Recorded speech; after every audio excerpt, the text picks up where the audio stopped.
Ahoy hoy.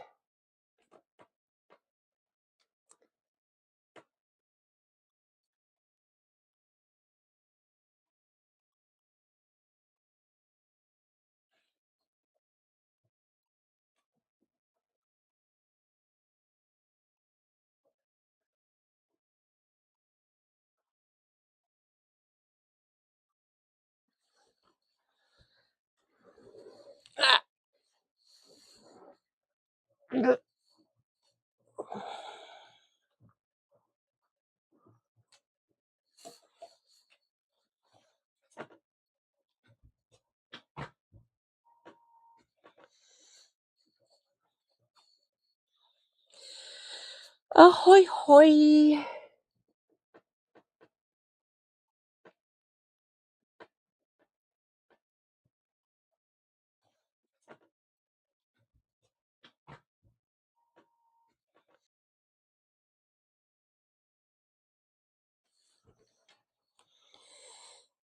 Hello, hello. Hang on a second. What- what's it? Oh, there's it.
Hello, hello.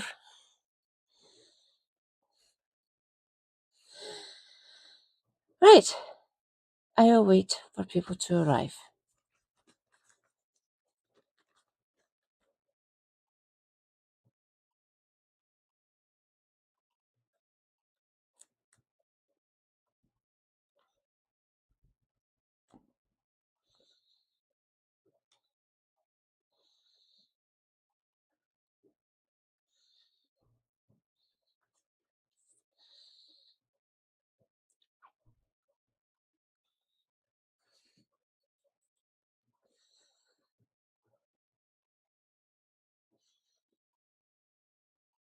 Hmm.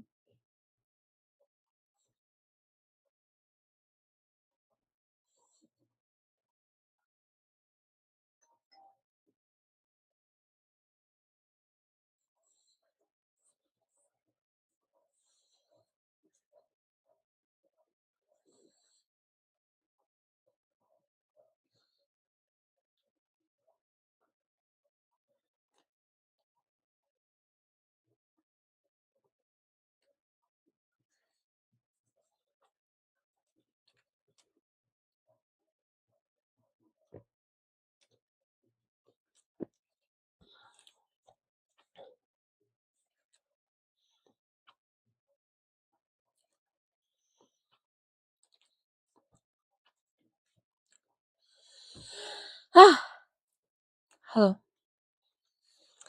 I will wait. I'll get 15 minutes this time.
There we go.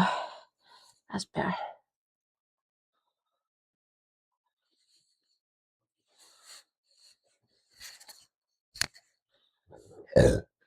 Excuse me.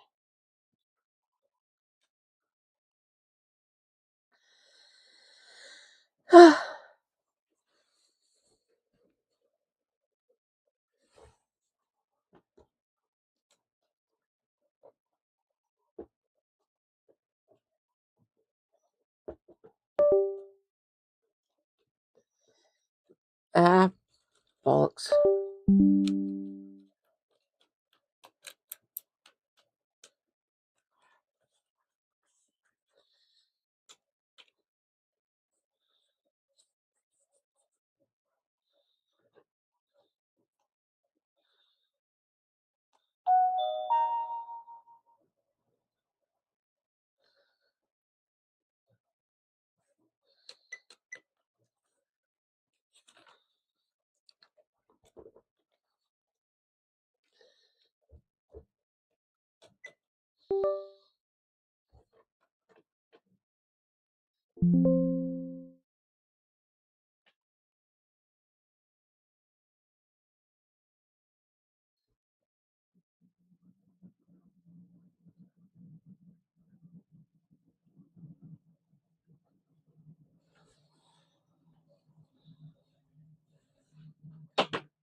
I stroll, strategist, I'll master the role.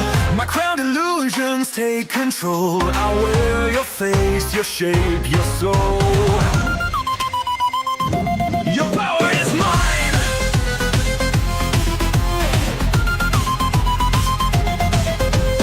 All your senses bent in tide. My laughter echoes deep inside. I shimmer, vanish, then collide. I am legion amplified. On many faces, twist and spin. Kaleidoscopes of serpent's grin. The threads of fate are wearing thin. Let Odin sleep, let mischief win.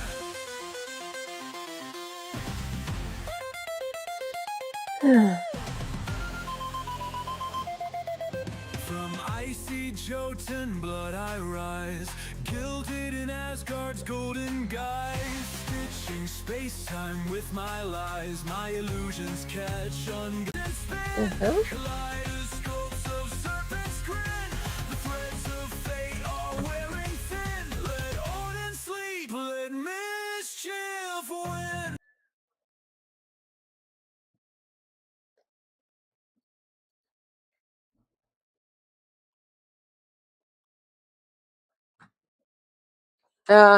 Bollocks.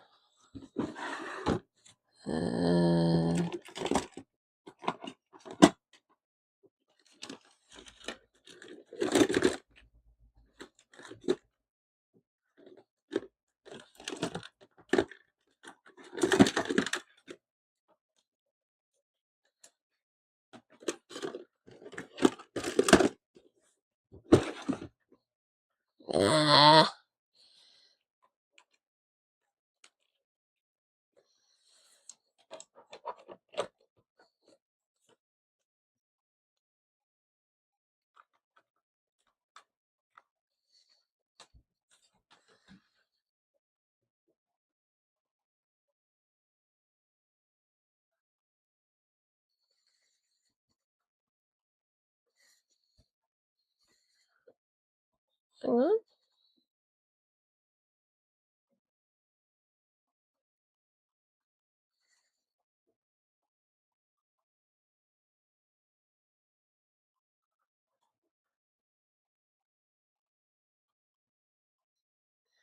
Oh, where's you, Rosie? Hi, Rosemary.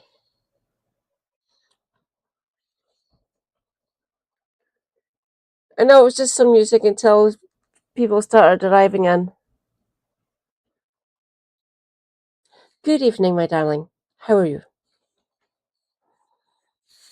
Hope everything is good in your neck of the woods.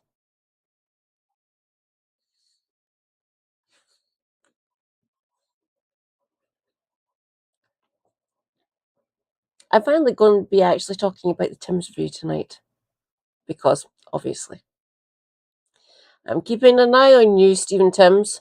I am.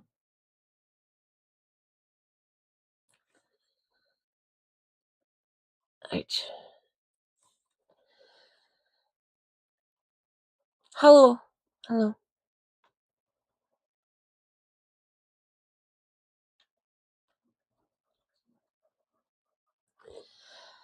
I'll get some more time for people to actually file in. Stuff like that.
Hmm. You know what? I'll move that so I can actually see the bottom half of my screen. You can go there and you can come back from the brink. That's better. Hello.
Jerry!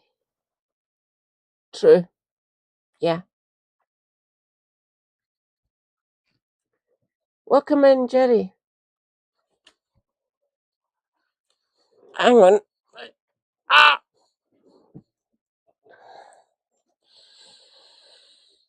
The ankles are not doing well tonight. They're being menaces. Right, I can still move around and stuff like that, but yeah, they're being problematic to say the least.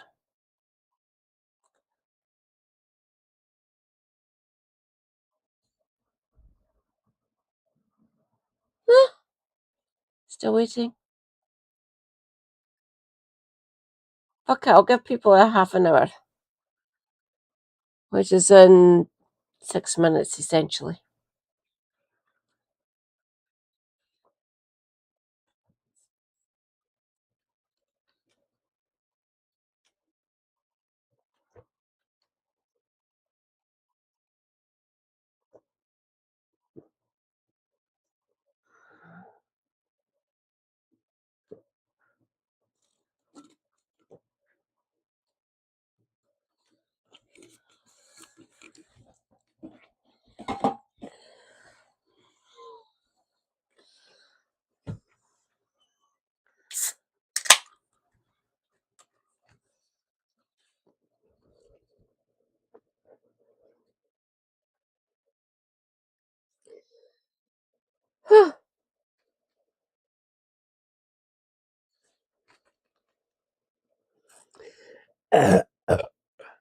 Excuse me, sorry about that.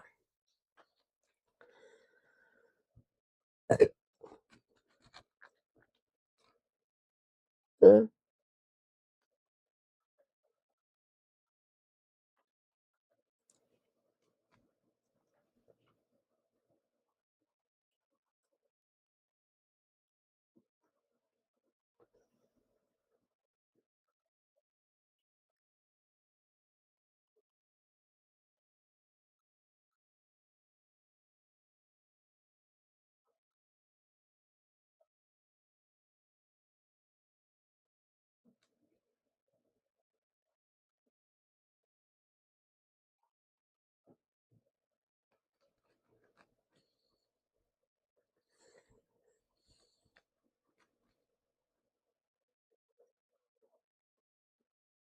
Uh, Rosie, can I ask you to do something for me?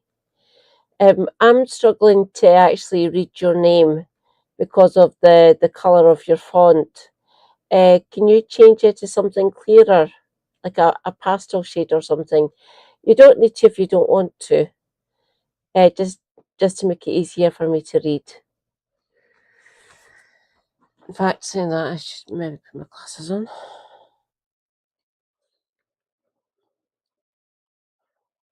There we go. Yeah, it's still looking kind of blurry to me. Mm.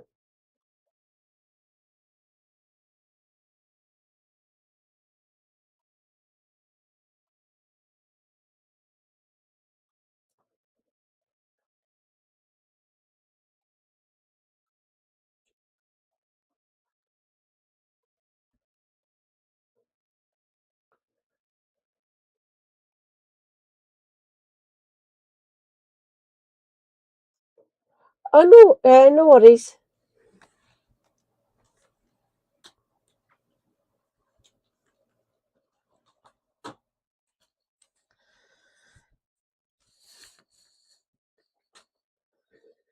This is weird. It looks kind of orange or peachy colour on the screen, but it looks more pink to me, at least to my eyes.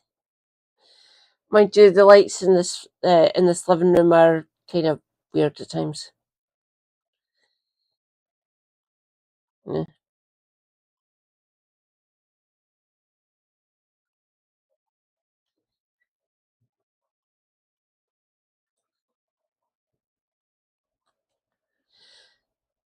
Oh, I'm up to three. Excellent.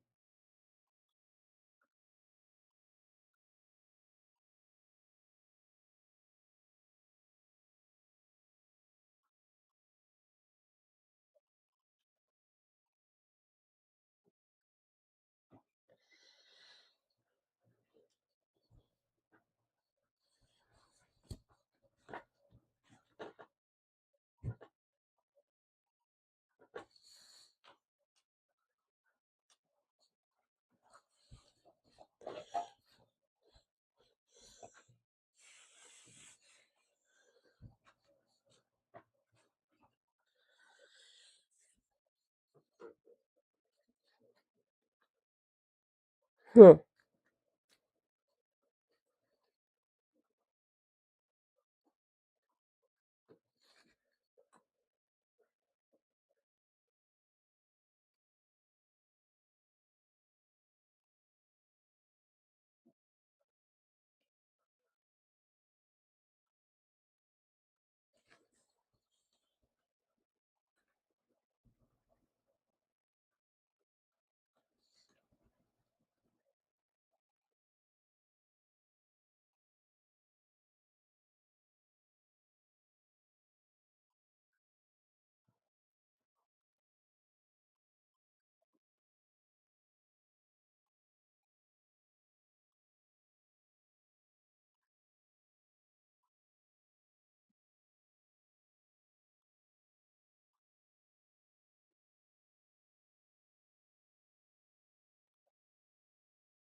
Ah,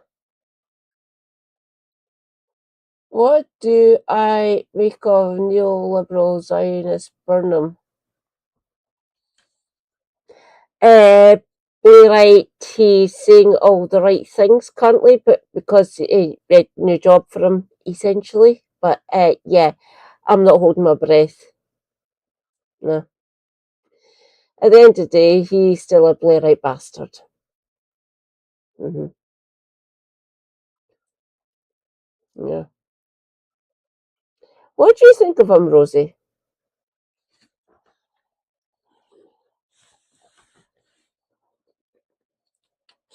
Feel free to jump into the multiverse and I can bring you in if you want to talk about it. I'm always here to actually talk to more people, as always.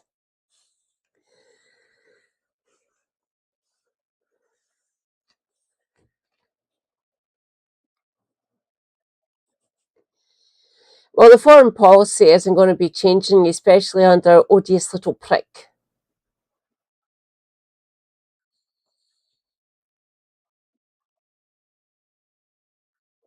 You what?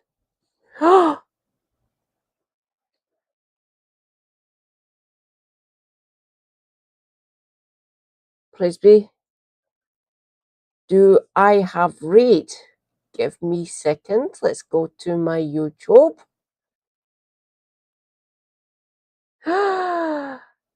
Yay! Hello, readers. Thank you, Lefty. Welcome. You have made it through to MadCat79 Scotty on the Twitches or Katie Marshall 4340 on the YouTubes. Welcome in, welcome in. Mad Scottish leftist here, or Mad Scottish Marxist, if you wish. Welcome in. We will be covering, for my sins, the Tim's Review.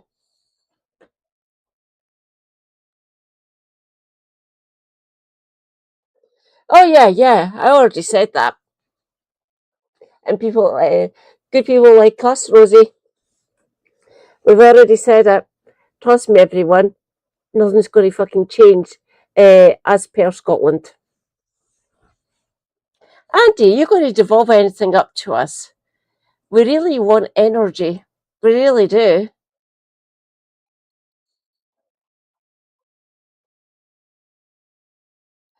Yes, my left eye is the dog's bollocks. Thank you, my base Mancunian friend. Thank you for the raid. Hello, everyone. Hi. For my sins, the Tim's Review, I will decode and tell everyone what it's actually saying. Because forewarned is foreprepared. Always good. If you know how to attack something,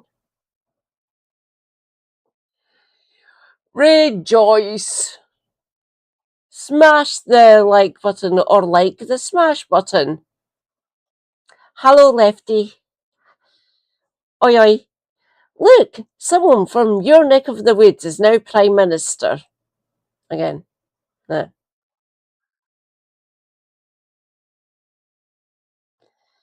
I love all of them. They are awesome. Lefty for a based Northwest happenings, keeping an eye on what's happening in the Manchester area. Helena for her takes on basically Britain and the devolved nations. Helena is based. Everyone go and follow No Justice MTG. And obviously, Kev, our Brummy comrade, the most sweariest person on YouTube and Twitch. Praise be Kev. He be awesome. And obviously, your mad Scottish lass. Hi. I try to make this as an educational stream as well as me just ranting into the void about politics generally. For my sins. Thank you, Lefty. Much appreciated. Everyone, go and follow me on YouTube. I need the numbers.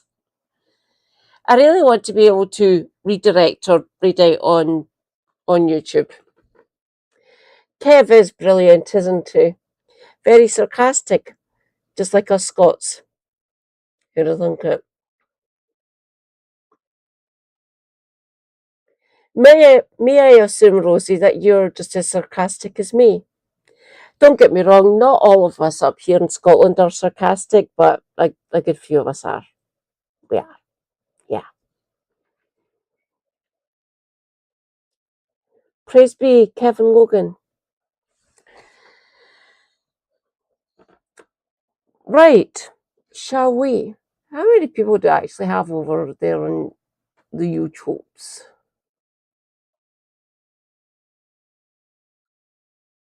My God, I've got 12 of yous. Sweet. Hello, YouTube comrades. Hang on, let's see if I can get this positioned correctly. That's better. Hello. Oh God, right, that's good. I'm going to have to get in portions. Shall we, everyone? For our sins, let's go over the terms of view. It's not going to get published until the day, I repeat, the day before the budget in November. Your lass is keeping an eye on it, though. Mark my words, I will be critiquing it along the way. This paper brings together publications related to the terms of view of Personal Independence Payment, or PIP. The government has launched the terms of view to ensure that personal independence payment is fair and fit for the future and a changing world and helps to support disabled people. Citation needed. Quality audience, indeed. Praise be the Bruise at 10. Thank you, Lefty. The government has launched the terms of view to ensure that personal independence payment is fair and fit for the future in a changing world and help support disabled people. I'll be the judge of that. To achieve better health, higher living standards, and greater independence, including through employment. They left that bit to the last of that paragraph, didn't they? Ha! PIP supports many people with extra costs of disability or long-term health conditions. People like your lass. The government is committed to ensuring it remains a non-means tested cash benefit. Good luck trying to means test fucking disability in in the country. It ain't fucking possible. We're all disabled in many different fucking ways. So even you bringing up the fact that it's going to be non-means tested has got me a little bit peeved or worried. Thanks. Therefore, people in and out of work. All right. However, despite shifting trends in disability and long-term health conditions, as well as changes in wider society and the workplace, PIP has never been fully reviewed. Yes, it has. Sorry, Stephen, you're a lying bastard. To ensure lived experience is at the heart of its work, the review will be co-produced with disabled people.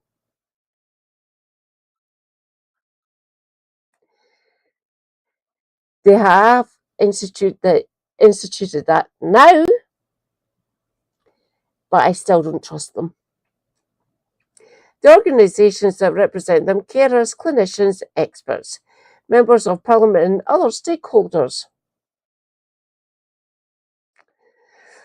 The review will be co-chaired by Sir Stephen Timms, Minister for Social Security and Disability, Sharon Brennan and Dr. Clinton Farquharson, CBE. The co-chairs will oversee a steering group which will jointly lead the review.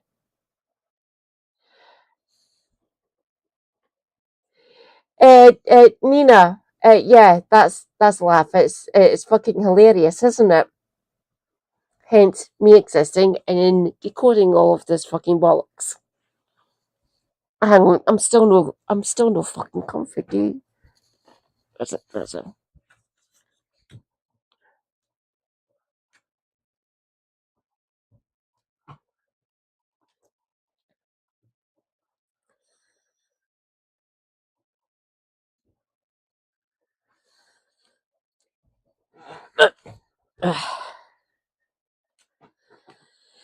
There we go. That is better.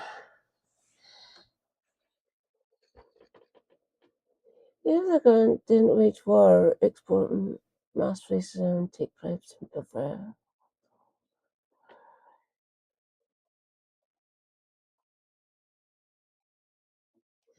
Yeah, you are correct, Andy. You're correct. Hang on, I'm still not looking right here. Ah, bollocks. Fell over. Oh, right, that like wasn't sitting correctly. There we go. That's better. Oh no, you don't need to apologise, Rosie.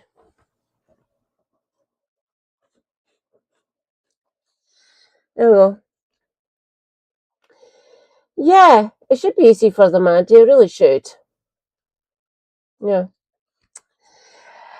The review will be co-chaired by Sir Stephen Timms, Minister for Social Security and Disability. Oh, right, yeah, I've already read that. The co-chairs will oversee a steering group which will jointly lead the review. The Department for Work and Pensions, DWP, published the initial terms of reference in June last year. On the 30th of October 2025, we updated the Timms review. We updated the review's terms of reference to reflect current government policy following the changes of the Universal Credit Act, trying to take away the disability portion of UC credit, which Super Happy gets to look after me. Thank you, Nina. Thank you. If I'm pronouncing your name incorrectly, please tell me. And feel free if you want to post your pronouns in the chat, everyone.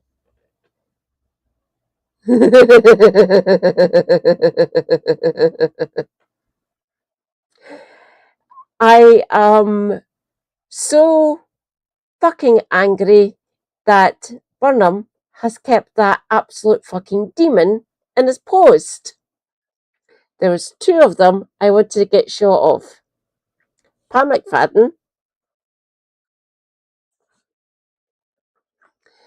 and Douglas Alexander.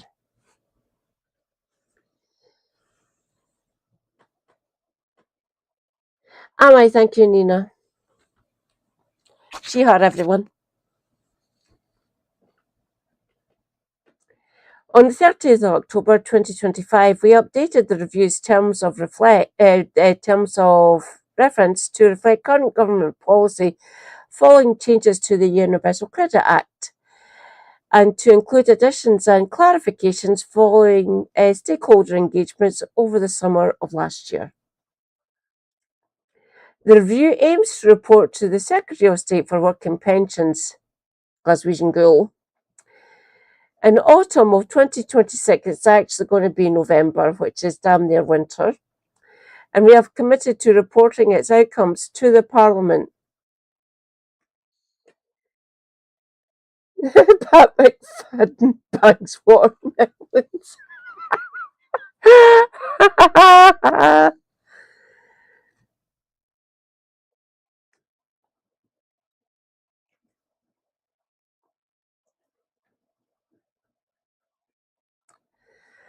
Oh, God.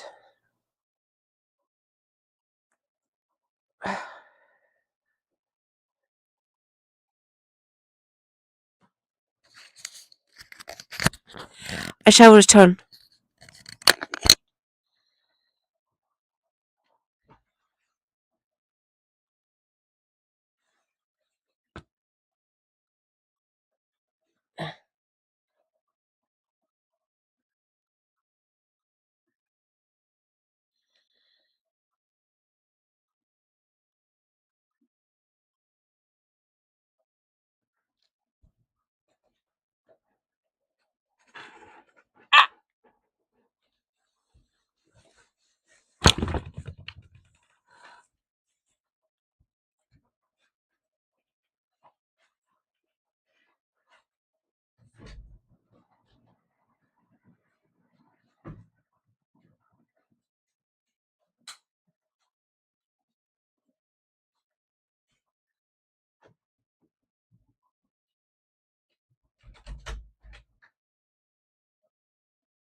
Correct, Rosie.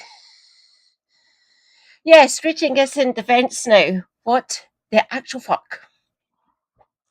It's terrifying, isn't it, Rosie?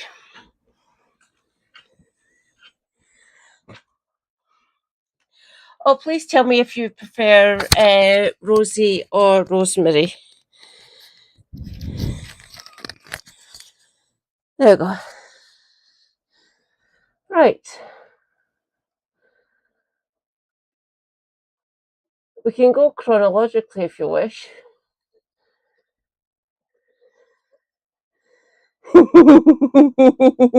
Thanks, Andy.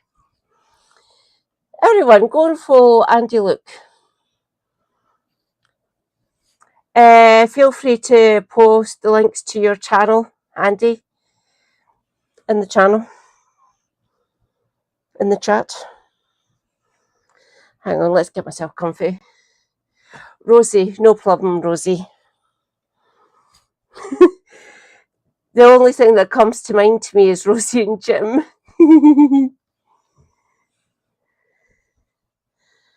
Oh, I love Rosie and Jim. We can go for the most recent up. Where is it? July. Yeah, let's check up on the co-chair review.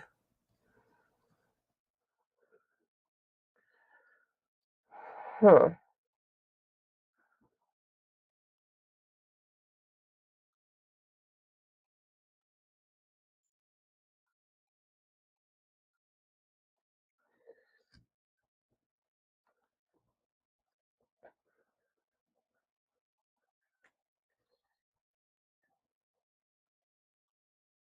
Hmm.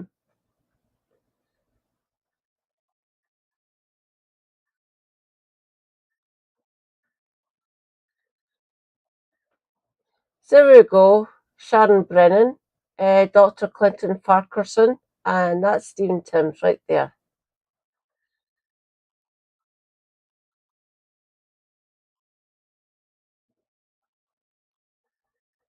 Oh, for Christ's sake. Just let me get... Ah! Yeah. Right.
What the fucking... Ah!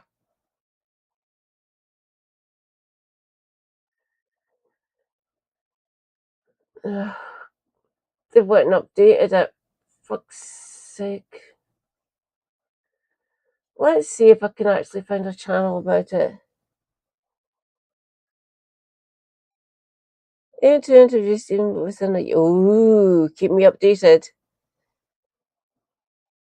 Poland's milk bar? Oh, yeah, you told me.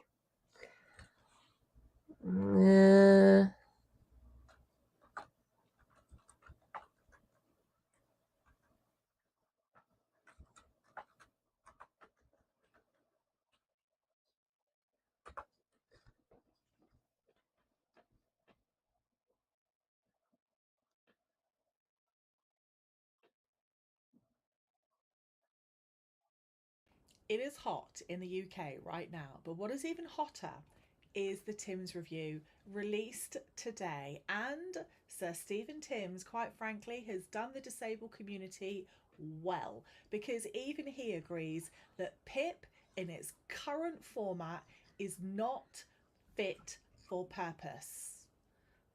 Hallelujah. So in this video, I'm going to go through the 10 main points, and then tomorrow I'm going to drop you another one depending on the comments that you leave on this video, going deeper into the detail. So let's get into it. Now, before I get started, I'm going to say what I find is the biggest disappointment in his recommendations before I start praising him for his other points that he's made. And that's that he doesn't recommend any immediate changes to PIP. Something is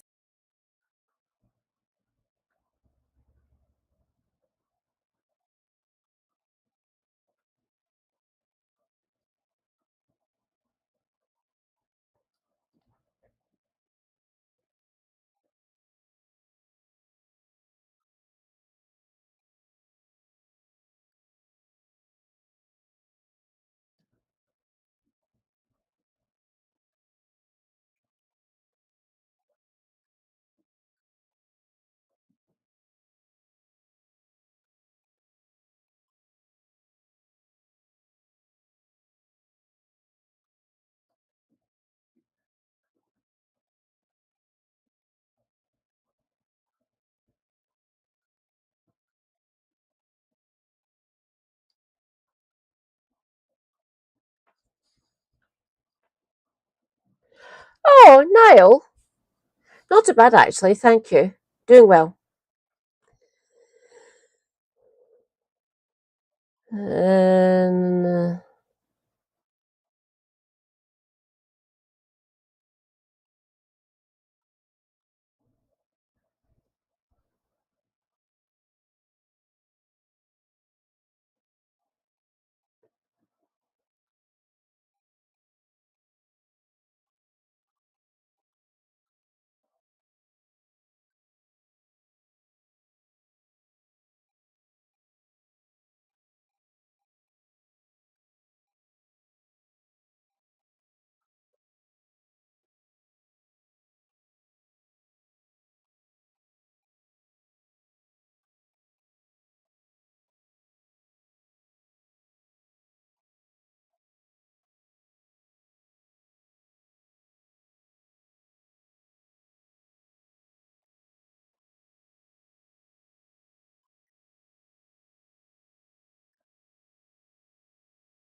It must be a concern to hear that so many of your own Labour MPs are against this policy, though. Can you promise disabled people that there won't be any further cuts? Well, there's lots of discussions going on at the moment. I am very focused on the package that we set out in March, talking to disabled people, talking to MPs about those.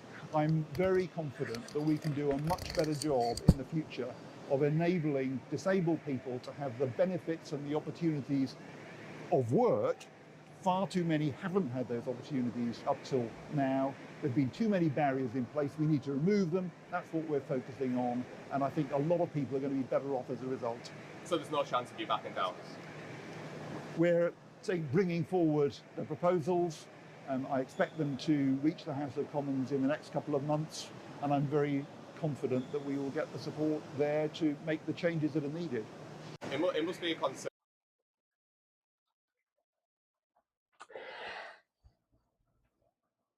I'll be the judge of that, Stephen. I will, obviously. Labor rebels are pushing for more concessions as the government delays changes to personal independence payment eligibility until after a review led by Sir Stephen Timms. Critics say the timing is rushed and risks creating a two-tier system. Some MPs, including Jeremy Corbyn, argue the bill is driven by cost-cutting and should be withdrawn, raising concerns about fairness for disabled claimants. PIP is meant to help people live their lives, but for so many people with muscle wasting conditions, claiming PIP feels like a battle to be heard. It's the number Correct, Rosie. Yeah. one issue we hear about on our helpline, and the UK government want to address it. But the only way they can make changes we need is if they know what they are. If you've claimed PIP or you care for or support someone who does, your experience matters. We want to hear it. Share your story so that you can shape what happens next. Fill in the short form linked in the caption. Together, we can push for a benefit system that works for the people that need it the most. PIP is meant to help people live their lives, but for so many people with muscle wasting conditions, claiming PIP feels like The government is soon to announce major changes to personal independence payments, with the government heavily scrutinising claims for ADHD, autism and mental health conditions. A new interim report from the landmark Timms Review has declared the UK's main disability benefit not fit for purpose, calling for a radical overhaul. The PIP caseload has doubled to 4 million people since 2019, pushing the annual cost to a staggering £32 billion. And government spending, that is not that much. Trust me. And we need it. We literally do. Staggering 32 billion. In the scheme of things, that is nothing, Rudge.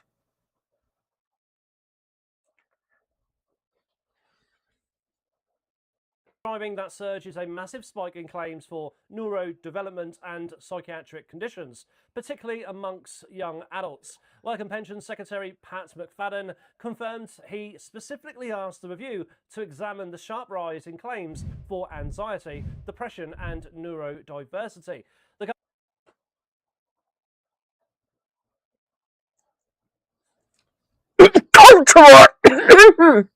government is heavily questioning whether monthly cash payments are the right approach for these diagnoses. Yes, they are. Fuck off. Do not put us on one of those stupid card schemes that Australia and like me and other disabled people can't get the support that they need. Hang on. Oh, that's easier getting this one. Aha! Wrist support. Knee support, ankle support, other ankle support, knee support, blood pressure, tight socks,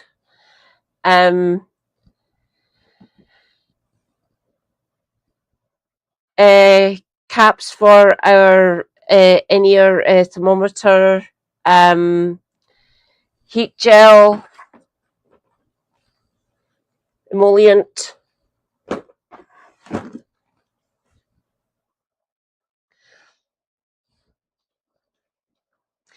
All these things are rather expensive, and they're more expensive for me because I'm allergic to neoprene.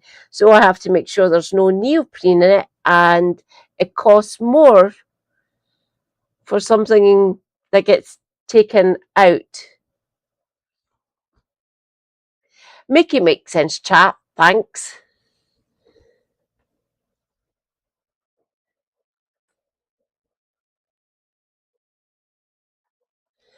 Exactly, Rosie. Yeah. Not really looking into them, are they?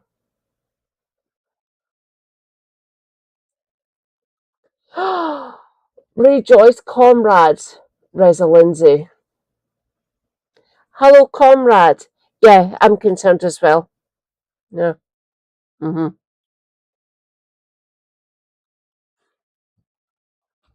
Sparking fears that financial support could soon be replaced with offers of therapy or treatment instead. With final recommendations due in the autumn, millions of claimants now face an anxious wait to see if their financial lifeline will be cut. I'd love to know where you stand on this. Is the government doing the right thing? Do you agree with it? Or is this a very cruel thing that they're thinking of doing? Anything you've got to say, drop in the comments. Give me a follow. I'll see you next time. Cheers.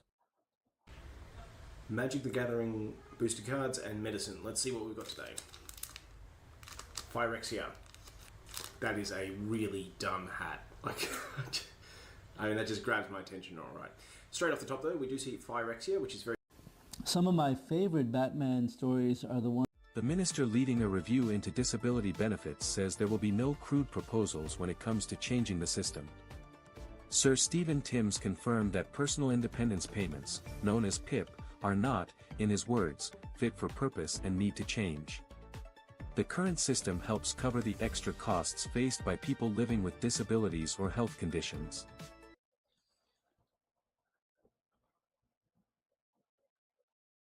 Pretty much, Reza. Yeah, a call is happening. 330,000 excess deaths, anyone? Does everyone remember that, by the way? I was one of the ones that the Tory bastards with the tacit support of the Lib Dems, I was one of the ones they tried to target. I got this household, myself, and super happy, our benefits got suspended for manual review, which means for 6.5 months, we didn't have any money coming into the household.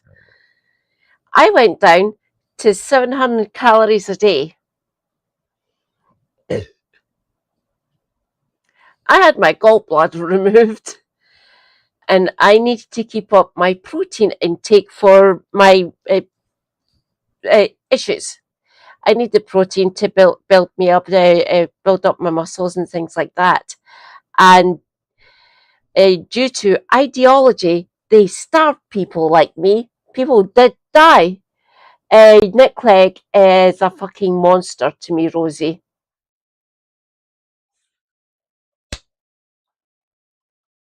He can fuck off.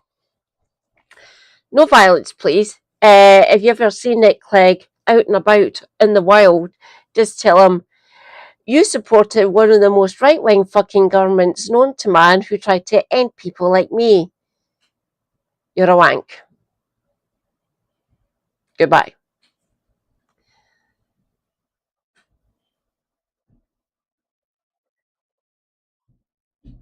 Yeah, it's fantastic, isn't it, Reza? I'm so fed up of screaming into the void and people thinking it might change under Burnham.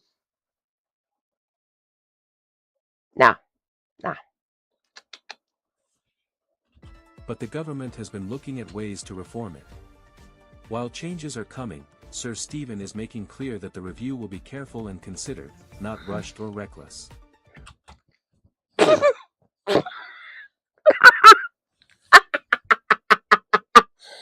I will be the judge of that. I will be. Bridge, you mentioned taxing rich landowners and corporations. No. We are greedy, apparently. Yeah, apparently we are, Reza. I'll say again, it sucks.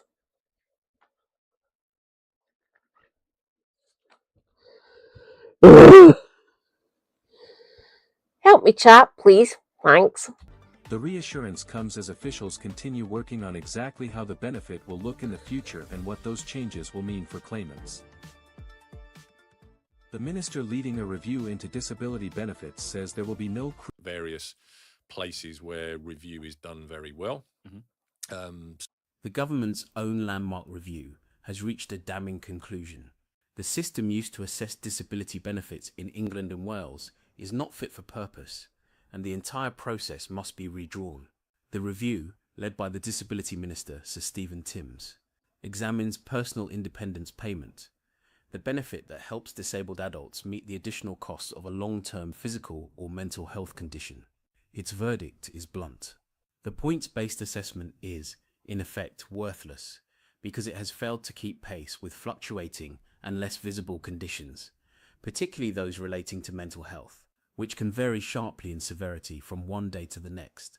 Just as significantly, the review finds the assessment process dehumanizing for disabled people and says it actively hinders them from seeking work.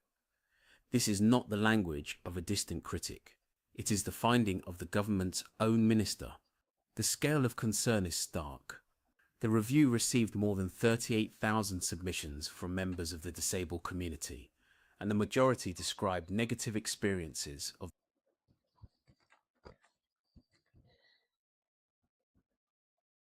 Yeah, I'm trying to find something better, Rosie. We'll finish this one and see if I can find Around something 4 better. million adults now receive the payment, double the number in 20. 4.4 million, by the way, or if you include severe disablement and people needing end-of-life care, the palliative.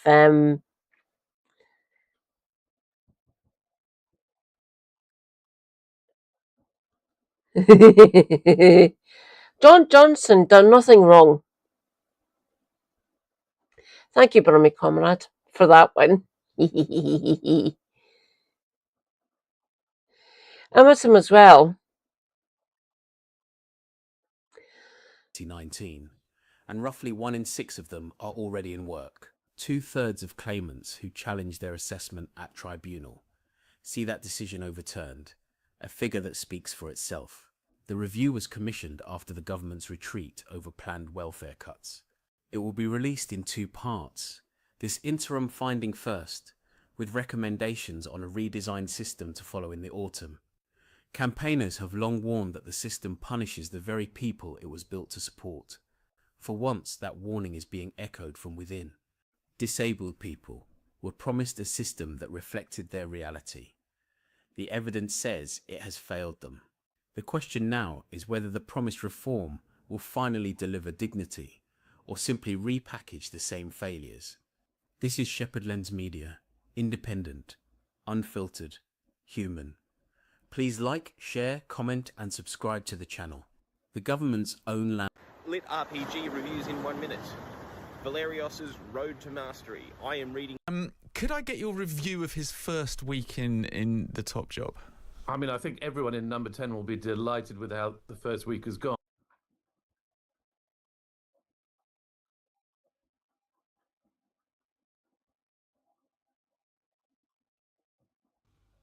Hi guys, welcome to the channel. Thank you for joining me and thank you for your continued support. Now, it might not surprise any of you for the title of this video that I've said is the Tim's review a sham or a scam, whatever you want to call it. And the reason why I'm saying that is because I was under the impression, as was a lot of other people, that the Tim's review hadn't started yet. However, according to a charity or disabled organisation, that is... Exactly, Rosie.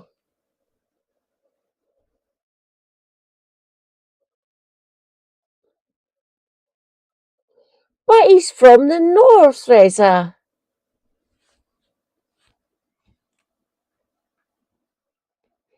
He's went down to that there London to fix everything.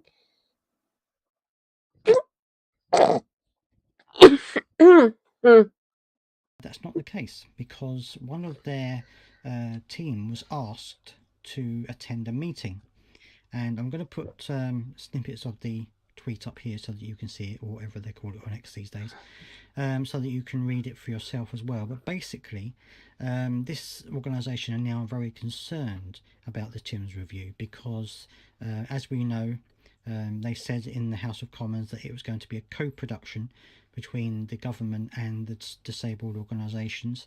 They said that it was going to involve them every step of the way. We're very worried that the Tim's review of PIP promised by the government will fall far short of genuine co-production. I agree. It's always the case that Tim's review would engage with the disabled people. The government has not explained how the new commitment to co-production will differ from its original plans. Good point.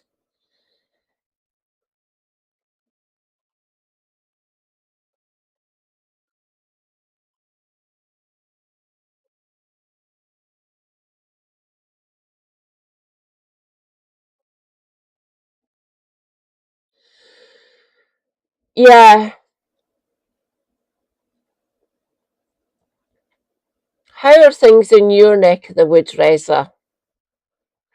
I hope you're well sheltered and you're looking after yourself. But yeah, it's fun, isn't it? The country going into meltdown. Fucking bring it on. It's just going to make us louder. Trust me on that, Burnham. Trust me.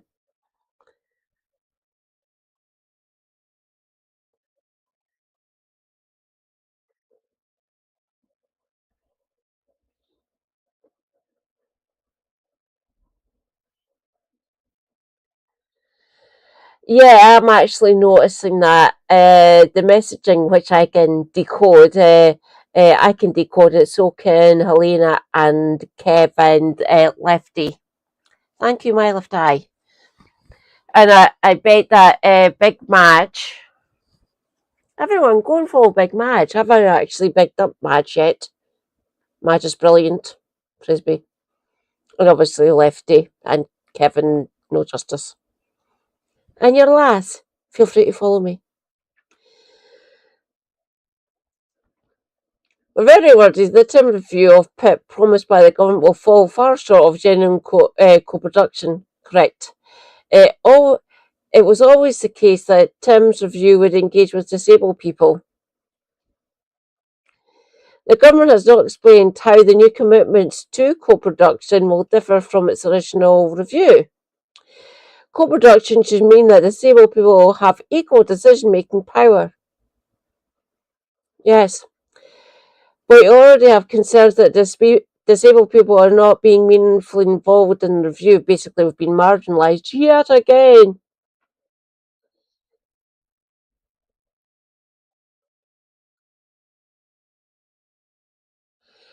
Oh, same with me, Reza. Feel free to join the club. Apparently, we're all bitter, twisted bastards who don't see the good that's happening. Really? I'm relatively sheltered up here in Scotland, obviously.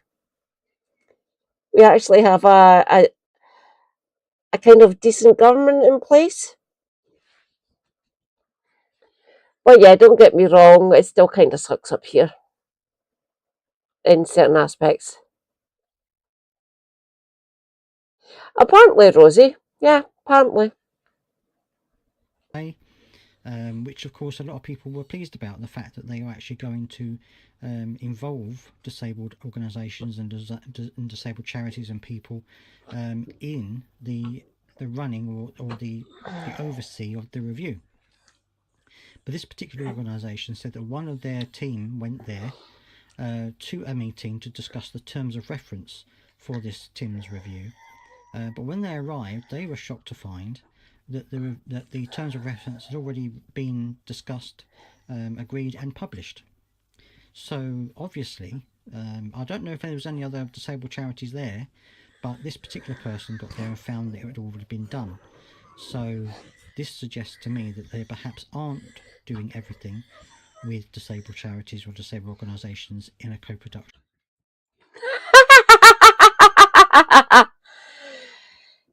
You're keeping an eye on it like me, Steve. Yeah. But yeah, I already knew that.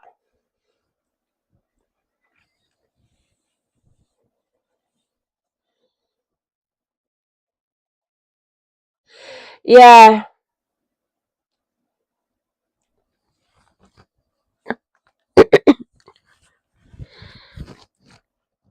Westminster needs to fuck off. Literally.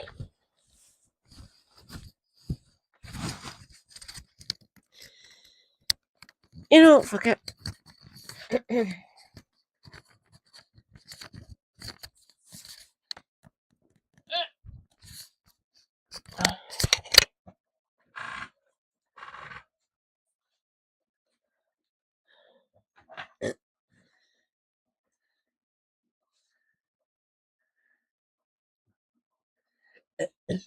Healing Poo brooch. Yay.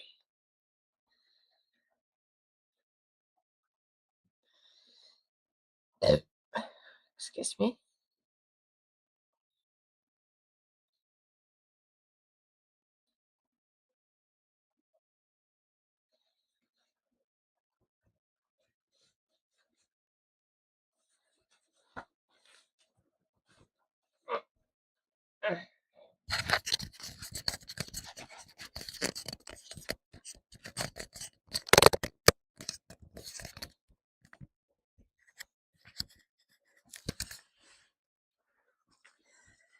Is that better? It's actually sitting correctly this time. Woohoo. Oh yeah, I remember that. This felt government makes me sick to my stomach. Thatcher would be Joyce. She would be, actually. I'm glad she's fucking burning. Yeah.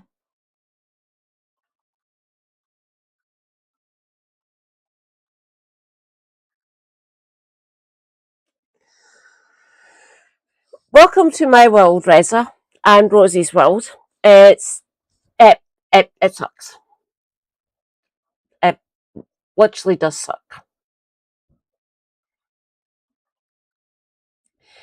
I was born in the March. In the May, she became Prime Minister. So literally, I've been dealing with that fucking demon all of my life. Maggie, you can go and do one. I'm glad you're dead. I don't think I need to say you don't need to worry about doing violence to Margaret Thatcher because she be dead.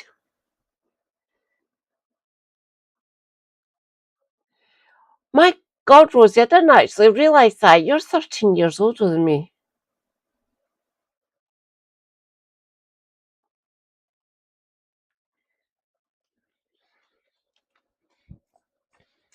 Listen to your elders, everyone. We've lived through that bitch's reign.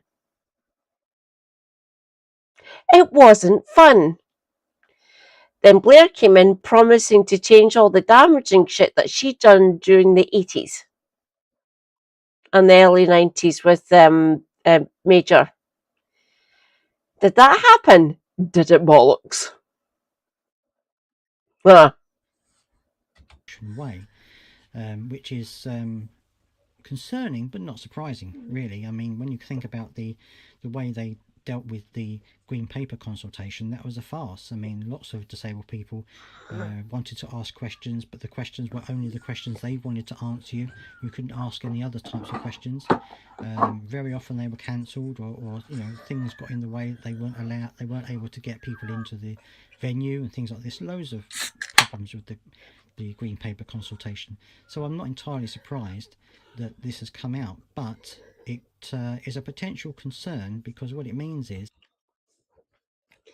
all you need to do, Reza, is listen to people like me. I'm actually formulating plans.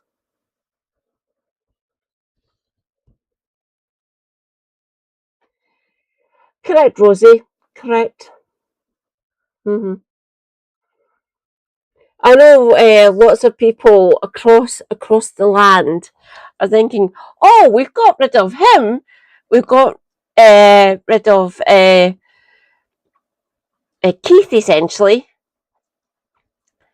And people are thinking, "Oh, we've got a Northerner who is socialist." No, he isn't. And things are going to get better. He's going to fix shit.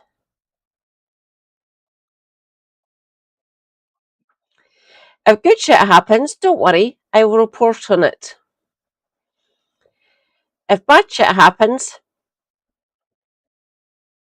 you know where to find me.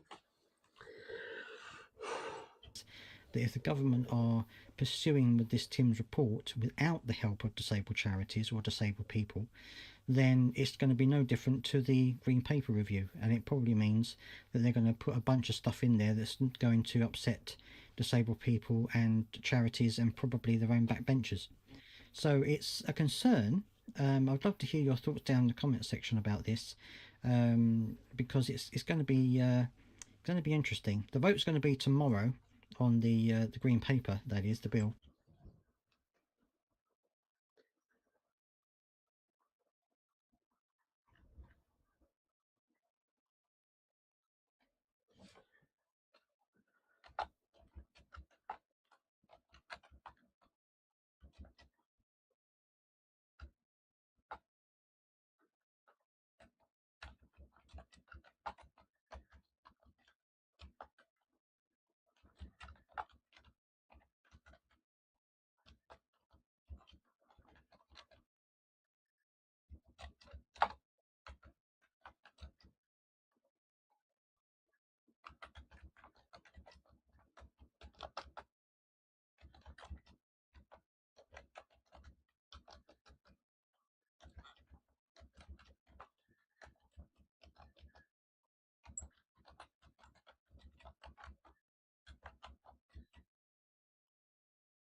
So I'm going to be keeping my eye out for that as well. So if you want to know what happens in that vote, please don't forget to subscribe. It also helps to Rosie Reza's basically Georgie, he's in the oh god, I've forgotten your pronouns. He him or is they them Reza. He they live in the Newcastle area, essentially, so northeast of England. push the channel out to more people so they can see the type of content that I do. And until the next time, I'll see you then.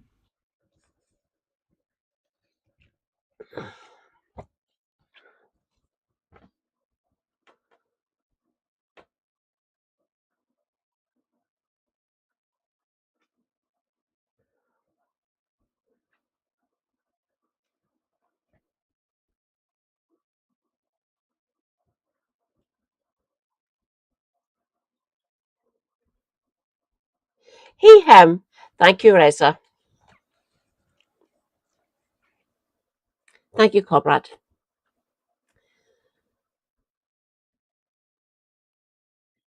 Oh god, no. Oh fucking hell. Rejoice, we have Dargesh. Hello, comrade. How you doing? No, I'll go and get that now. Where be it? My cat. I think you just put it in general, didn't you? There it's there.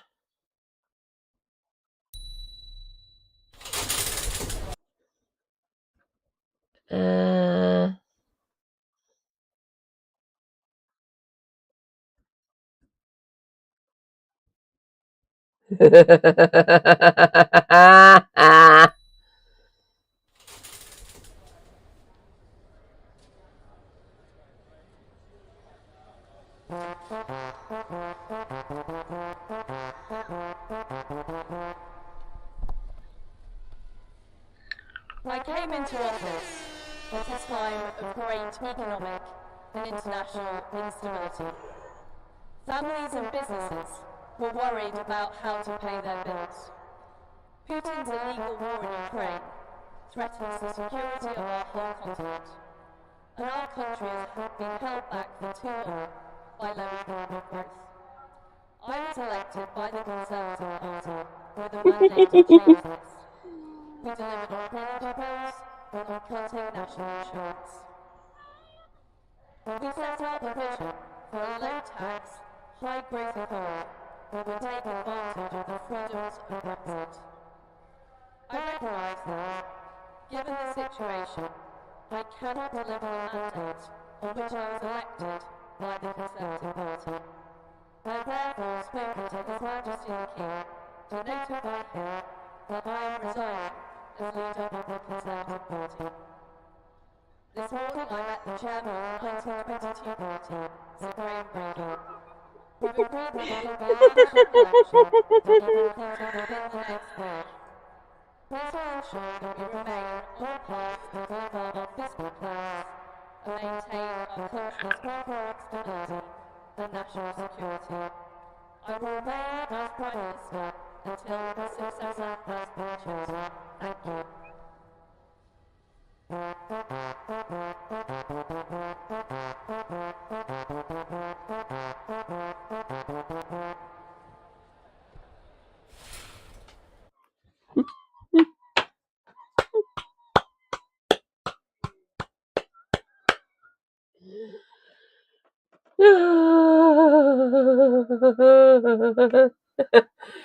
Dargesh, I fucking love you.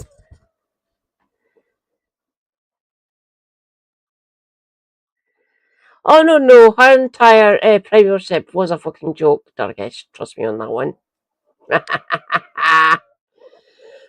Why is like so many people voted against the Tories in the last general election 2 years ago?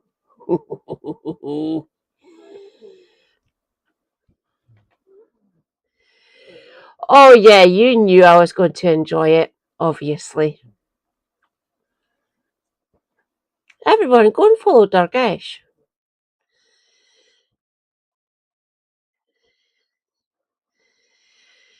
Yeah, correct, Reza.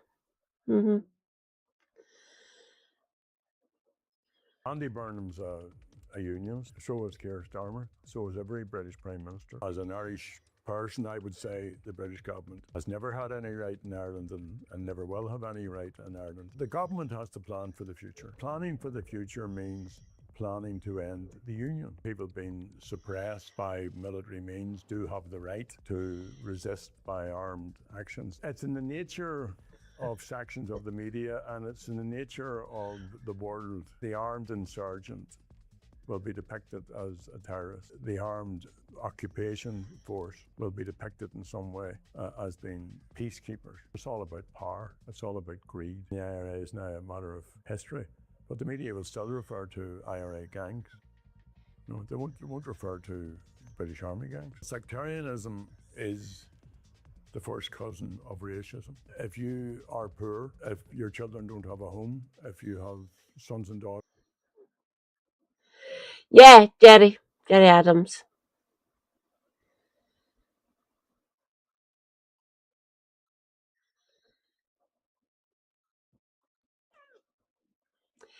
Reza, can you do something for me? How old is Jerry?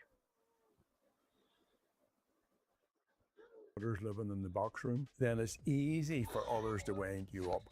That the reason you have no home, the reason you don't have enough houses, is because these other people are taking them. We all have rights, and that our rights need to be upheld. Jerry Adams, welcome to Politics Joe. Hiya, Sean. Were you welcome to Belfast? Thank you very much. It's a pleasure to be back. To kick off, we just have a chat. We're talking now a couple of days before Keir Starmer resigns and Andy Burnham takes his place.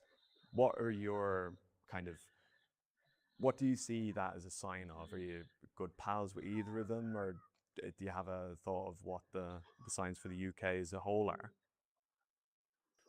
Well, you have to start off by wishing whoever's in the job, wishing them well, because so many decisions. What the fucking hell? He's looking quite good for 77. Thanks, Reza. Mm-hmm.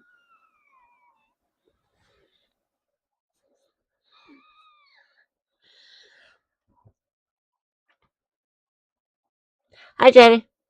Hello. That they take have a very, very direct impact on the lives of people here on this island, and particularly in the north.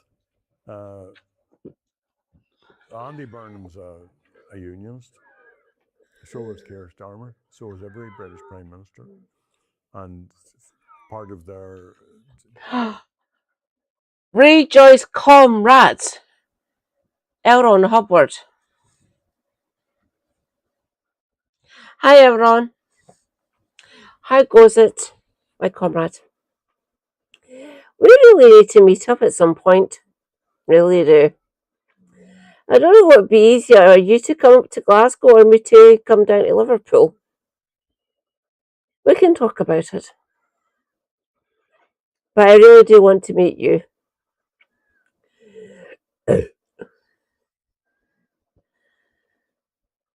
No props. No pressure to stay. Thank you for saying hello. Always a pleasure. As always.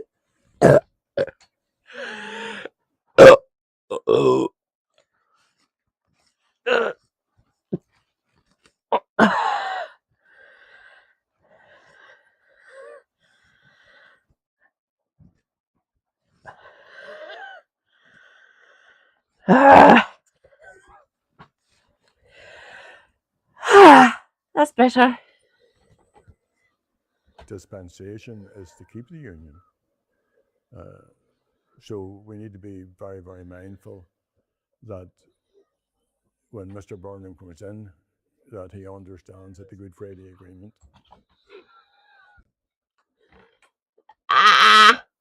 Geez a second.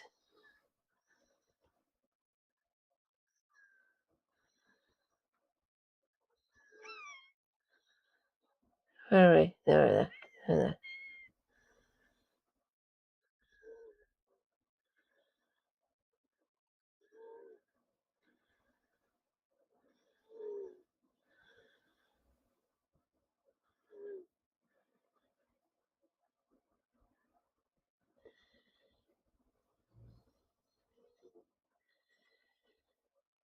Oh, you just yeah. Then you'd go into the M74. So yeah, it's a straight hit. Are you just going to the M6 and straight up through South Scotland, through Ayrshire, and up through South Lanarkshire, straight into the city?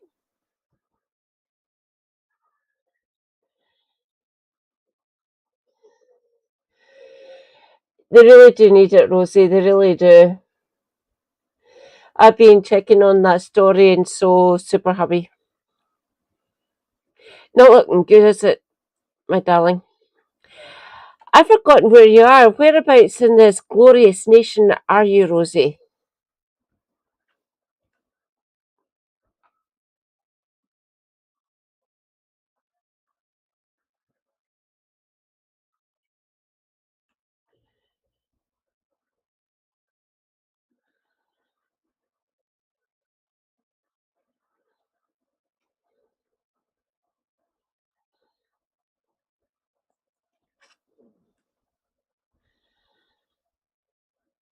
Correct, Rosie. Been windy and that's about it. Yeah, quite good. Well, considering your region, yeah, it would be windy in that neck of the woods. Rez has typed something. I just want to check.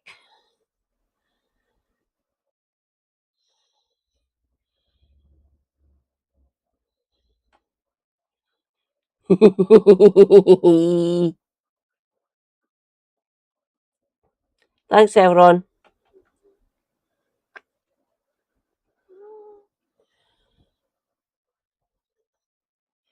Yay!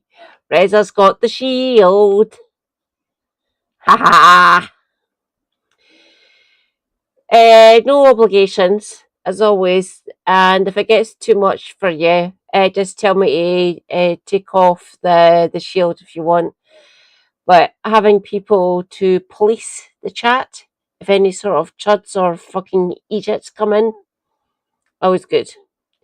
You're welcome, Reza.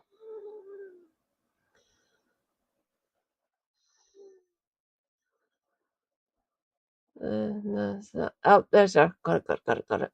Has changed the way a British government should act. It's no longer the sole responsibility now. As an Irish person, I would say the British government has never had any right in Ireland and never will have any right in Ireland. But for decades and for all of my life, they did whatever they wanted and they told everybody else to butt out, and this was an internal matter for the government of the United Kingdom. Now, the Good Friday Agreement has set out rules and regulations and codes that the British government are obliged to abide by, and not least that the people of the island, like one of the big achievements of the Good Friday Agreement, there are probably 3 or 4 main pillars to it. You know,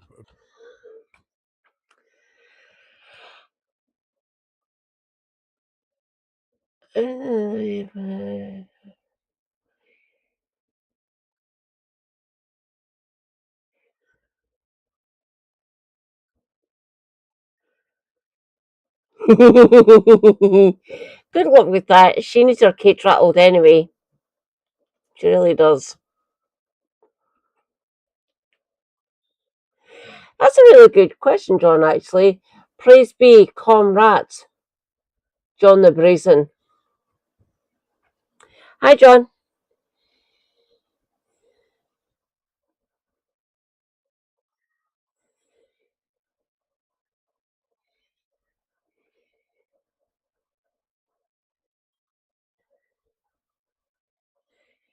Yeah. I want you to get powers, Reza. I really do. Your region and you specifically, obviously.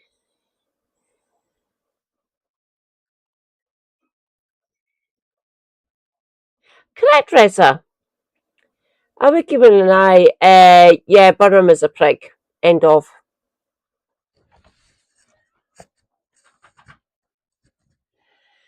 It's not plugged in. I'll just take this off. Mike, drop.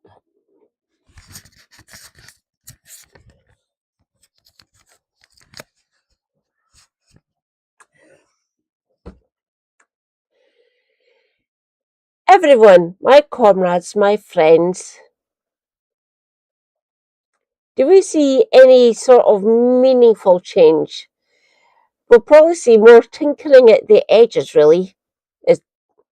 And I suspect, really, I do. If he actually surprises me, wow. Is that going to happen? Probably not.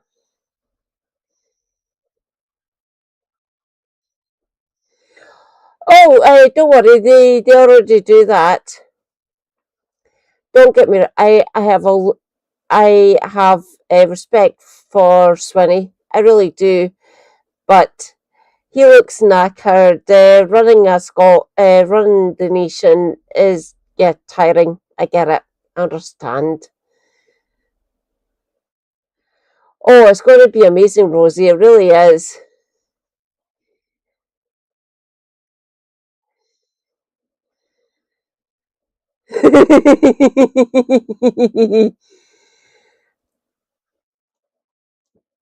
Number 10 North should be in Yorkshire. John, as far as you're concerned, what is the best riding, would you say?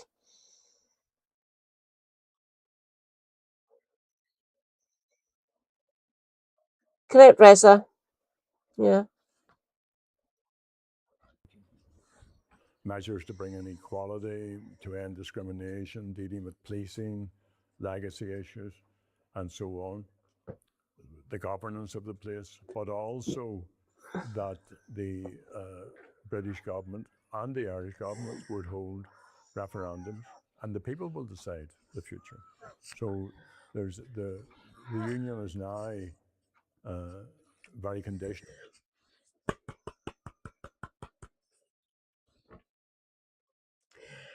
Me talking specifically about the different West regions and these United Isles, apparently. The West is always the best, obviously. Thank you, John. The North is mostly posh, and the East is mostly neglected and has hard water. Oh, dear God. Oh, yeah, Reza, you're correct. You're completely correct.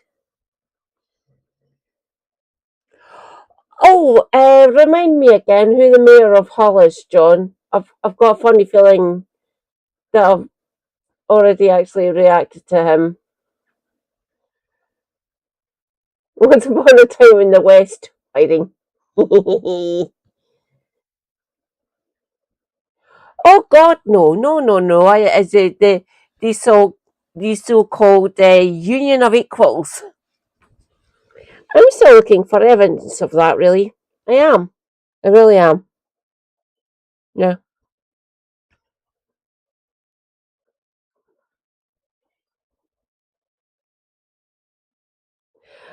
Oh, I don't know who it is. Yeah, he's in Egypt. Yeah. Rejoice, they voted in an absolute fucking clueless bastard. Not that that ever happens in our electoral system, obviously.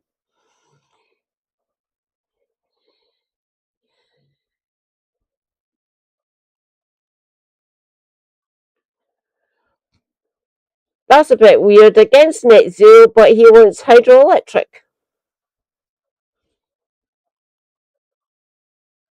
Huh? Hmm. We are at capacity for hydroelectric generation here in the base country. I keep on screaming into the void, do more renewables on and offshore and do fucking tidal.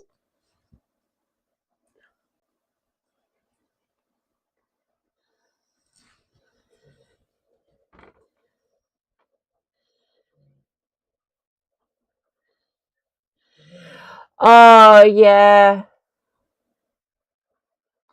I forgot about that, Rez. I just remind me every so often when you're in chat to remind me of that absolute fucking wank. He has probably been lobbied to support green energy locally, but has been briefed against net zero because he's reform. He's also really can't get away with. Yeah, funny that. The areas that have voted in reform, I would hope the majority of them are fucking regret it. Because most of them don't know how to run a fucking council.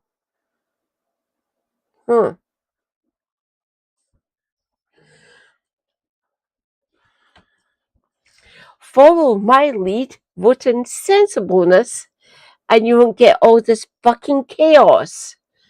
But will I be listened to? Apparently not. Yeah. No. But is it a voluntary union? No, I would argue it isn't a voluntary union. But if it is, well then Mr. Burnham should be bending his will to creating the conditions with the Irish government for people here to decide what way we want to govern ourselves. Could you imagine the 7th Prime Minister in 6 years deciding that now is a good time to call a border poll? Well, he's going to have to. Why? Because that increasingly, and it doesn't impinge very much on. Rejoice, comrades. Omaha, the cat dancer. Hi, Omaha. How goes it? Yeah, they literally know how to run a council into the fucking ground. Nah, you're all fucking idiots. And bobbags and fucking chancing bastards.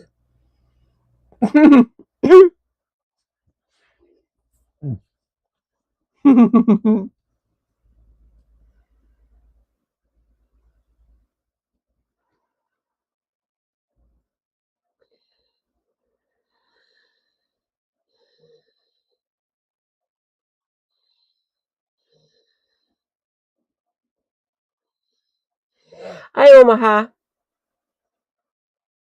Hi. Look, your lass is looking well. Haha. Your lass is angry and kind of activated right now. She is. Oh yeah, they don't have a fucking clue, Rosie. They literally don't.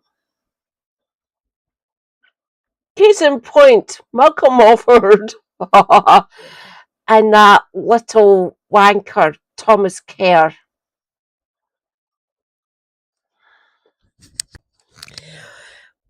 Watch this space. I might be one to run for council.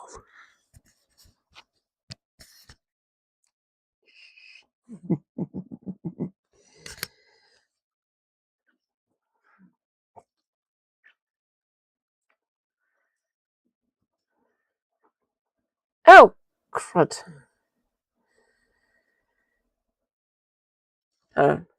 British consciousness at this time, but increasingly the issue of Irish unity is now centre stage. It's now part of the daily parlance, part of the daily political debate.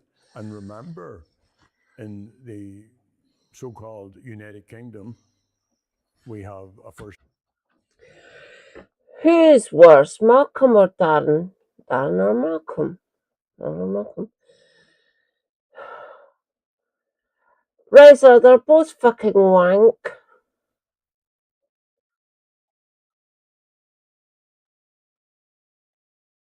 At least Malcolm Over can actually speak. I don't like what he says. I really don't. Okay, well, I'll have to remind everyone. Remember, everyone, all the ones who are now Reform MSPs, they all used to be fucking Tories. And, oh, poor Russell Finlay. sitting behind them. He's looking at, oh, you used to be part of my shadow cabinet.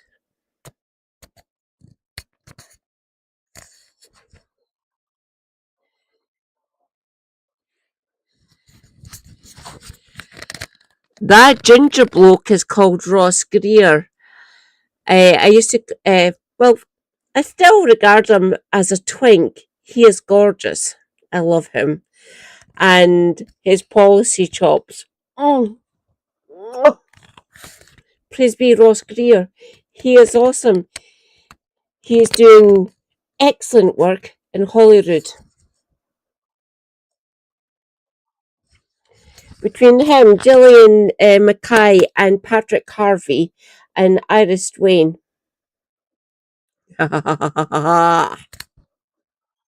Watch this space.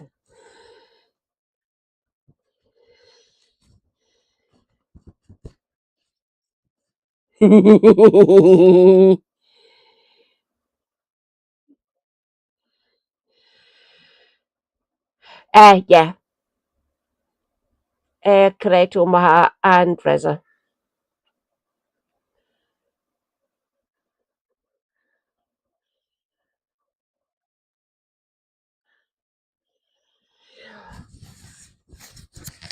Rosie, Gillian is quite good.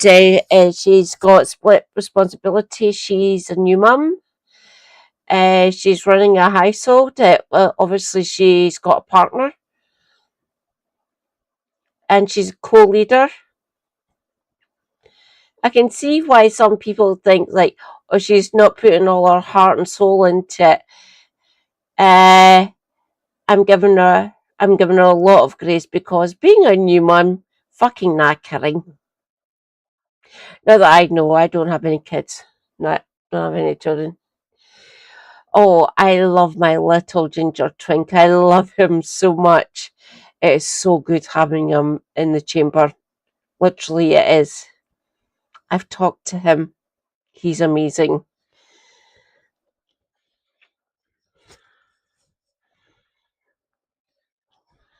Minister in Scotland who is committed to independence for Scotland.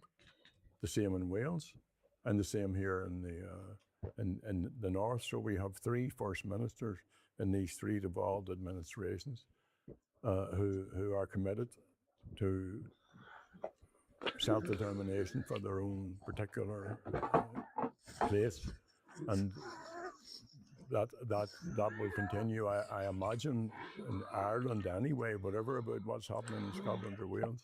In Ireland, that's going to continue, and it's going to continue to grow.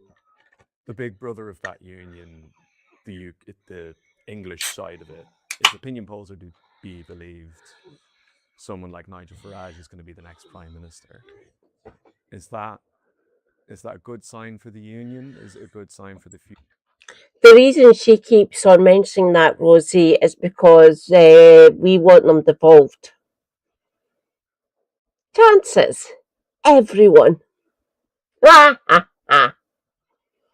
Don't get me wrong, I will still be campaigning to get more devolved powers, or ultimately get my country. It's my country.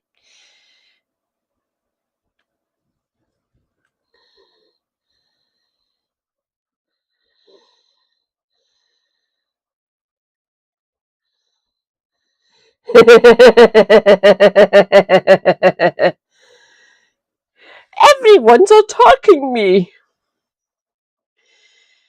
Because you're a wank, Nigel. Nigel Farage, or Manfrog as I call you, get wrecked and just fuck off. Bye. Come on, Benface.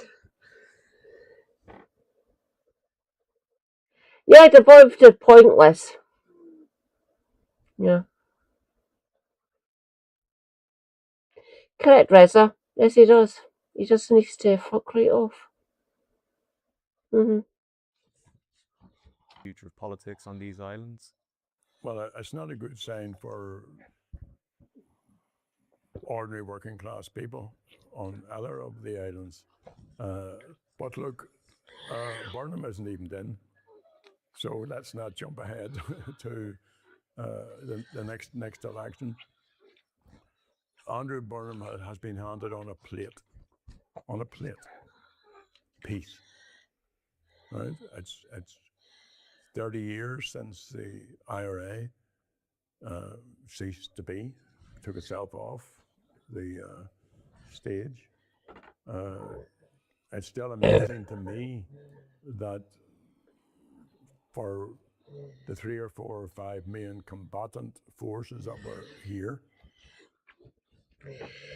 They've used that since our referendum in 2014 6 times. 6 times. Trust your lass. She reads Hansard's for all of my sins. 6 times they've used Section 35. Westminster can.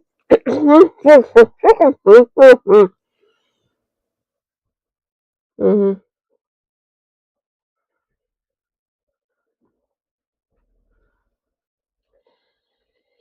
I advocate for giving us more power, but at the end of the day, I want independence. I want my country back.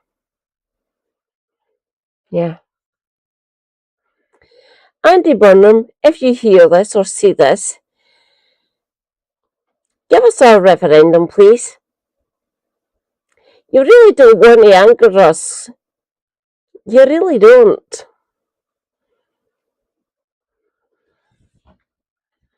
and that includes the British forces. And they had a direct influence and indeed a leadership role with some of the other unionist armed forces. But it's still a matter of some consideration that the only one you hear about is the IRA. And everybody knows the IRA aren't about. The IRA is finished. It did all the things, everything that it said it would do, it has done. The unionist paramilitaries have not. The British forces have not. The British government, and one of the reprehensible things that Keir Starmer is responsible for is the legacy issue. And he and the Irish government have signed up for an arrangement which is aimed. They basically stitched them up. Who'd have thunk it? That never happens in the modern political era as far as they're concerned. Bollocks!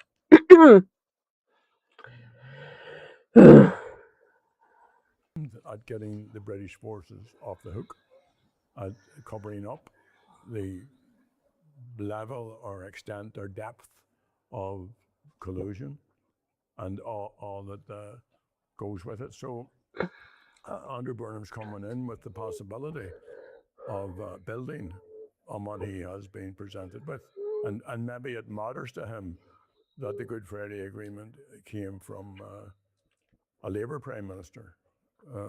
Maybe that's something that the Labour Party can take some comfort from and some pride in, because Labour's governance here has been despicable.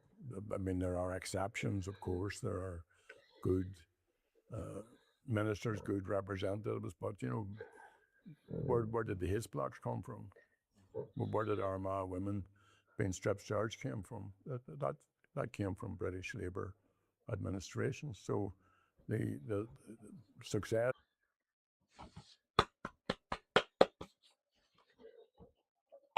Reza, pin your comment, your last comment. Remember when Ed, pin that one, and under that pin, say truth gets pinned.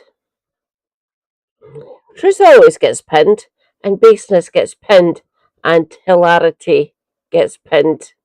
Keir Starmer.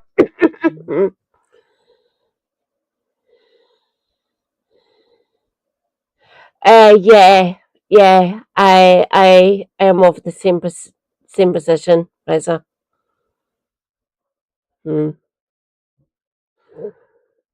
So British governments of whatever particular colour have a dreadful record in relation to Ireland, and he has the possibility now on a clean sheet to move everything on, and the way to move it on is to accept that the people have the right to decide the future. You referenced the Veterans Bill there just briefly. Do you think that the reforms that the Labour government are doing to what the Conservatives proposed is going to be substantial in any way, shape, or form? No, I think the equation for them is very straightforward. I mean, leaving aside the strength of the veterans lobby and their Excuse me, support sorry about among that. the right wing and among the Tories, and I suppose some of the other.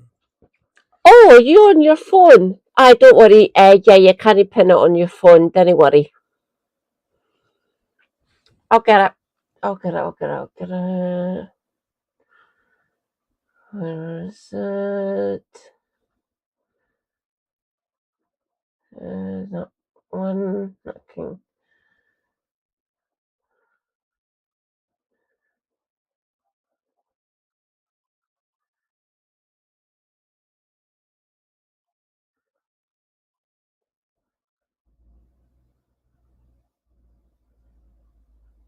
Hold on.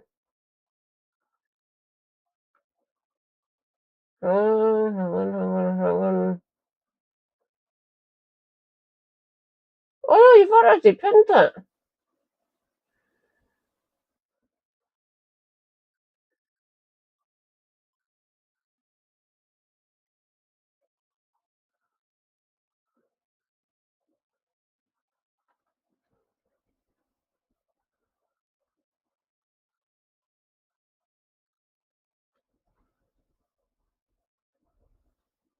State agencies, leaving all of that aside for a moment, for them not to put the victims first.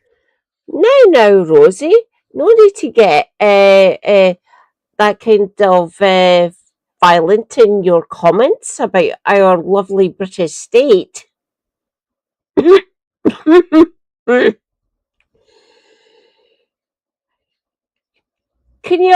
Can you all tell that me and Rosie are actually fed up? You know vehicles, everyone. And I'm sure Jerry would agree with us. Oh, fucking hell. Right. So, and I don't want this interview to be about talking about the past all the time, but remember, we had Bloody Sunday. You're all going on record, so you can notice this.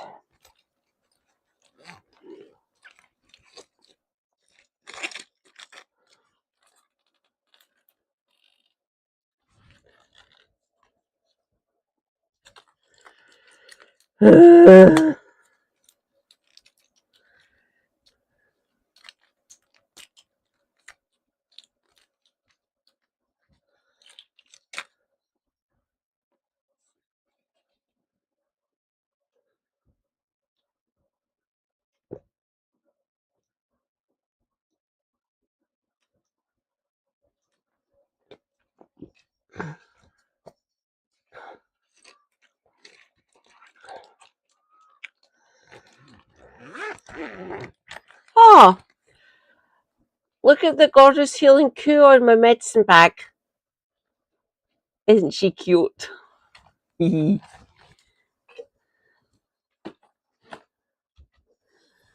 were told that they were all armed, all the people that were killed. Sharaba.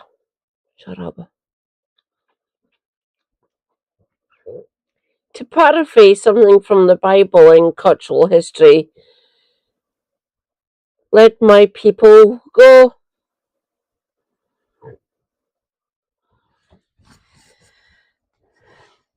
Can you tell that me and Rosie want our country? Just saying. Andy Burnham, can you hear us?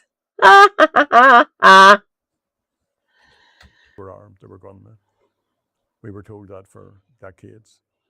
Everybody that was there knew that wasn't the case. There was a number of other inquiries which were just whitewash affairs. It took all those years to get to the bottom of it. Same in Ballymurphy, same in Spring Hill, same with different other incidents where the British Army were doing exactly what the British Army was supposed to do.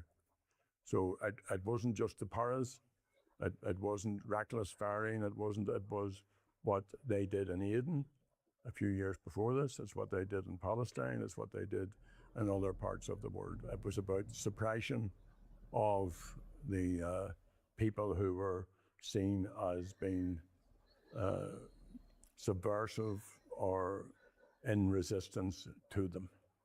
So a British government, and this is the point I lost a moment ago, is still sending soldiers into other theatres. And how can I expect them to do what it's sending them in to do if it's going to hang them out? You know, it's not that long that we had the Mau Mau veterans having fought a 50-year campaign. Had been acknowledged that they were tortured, that they were brutalized by British soldiers. So the big mistake that I see happening in my lifetime is when the demands were made reasonably and peacefully for civil rights. And they were very modest rights. They were, you know, the right to vote, you know, the right not to be interned without trial or to be detained or for this to be declared an illegal meeting by an RUC officer. Very, very modest rights. If the British government had proactively stood up to the Unionists and introduced those rights, because part of the notion behind what the civil rights struggle was about was if we're part of Britain, then well, then give us the same rights as people in Britain have, because people in Britain weren't being governed the way, as a police state, as an apartheid state, the way we were being governed. So. Not to the extent that you actually suffered, Jerry. Yeah, I get that.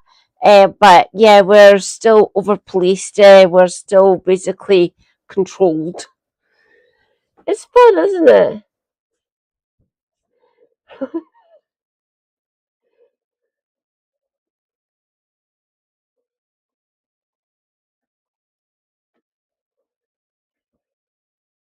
Oh my fucking god.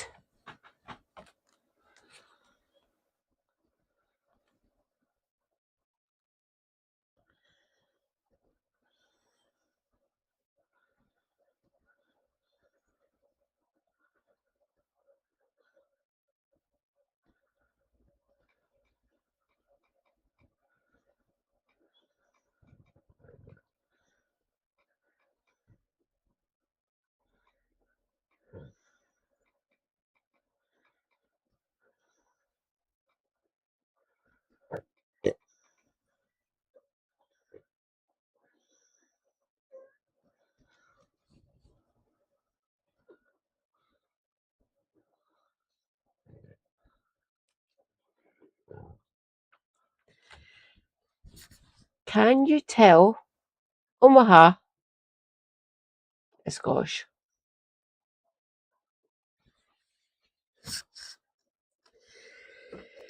I love that, Omaha. I really fucking do.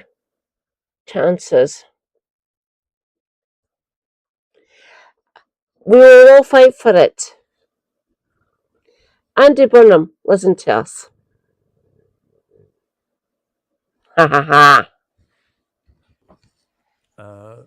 They didn't do that. They brought in the army, and they disgracefully handed over their political responsibilities to generals. And generals did what generals do. And the empire was built on such methods. And that's what we put up with for 30, almost 40 years, for 50 years. Do you, so you were speaking there about how the IRA is often used and very rarely the loyalist paramilitaries are never mentioned. Very, very recently in this city, it's alleged that loyalist paramilitaries were encouraging people to go out and start pogroms, to check the colour and race of people driving through motorways.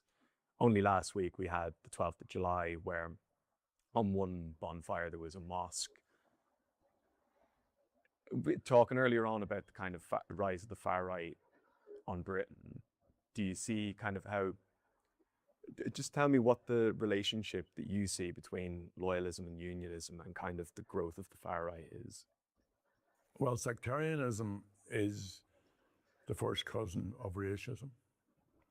And that's if you are reared or if you have a political ideology which sees people who are Catholics as being inferior or not worthy of being treated properly, then it's very, very easy to be engaged in actions and so on. And that then translates over to people of a different skin color or people from another place. So I've mixed feelings about the Orange, and particularly about the 12th of July. I mean, the Orange is a sectarian organization. But for most of its parades, they are family affairs. And particularly in rural Ireland, people gather, and I know lots of Orange men, and they will tell you honestly that they like marching bands, and I like marching bands. At least I like bagpipe bands. They tell you that they like parading, and that they like the music.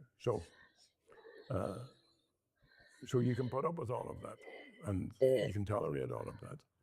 But whether it's like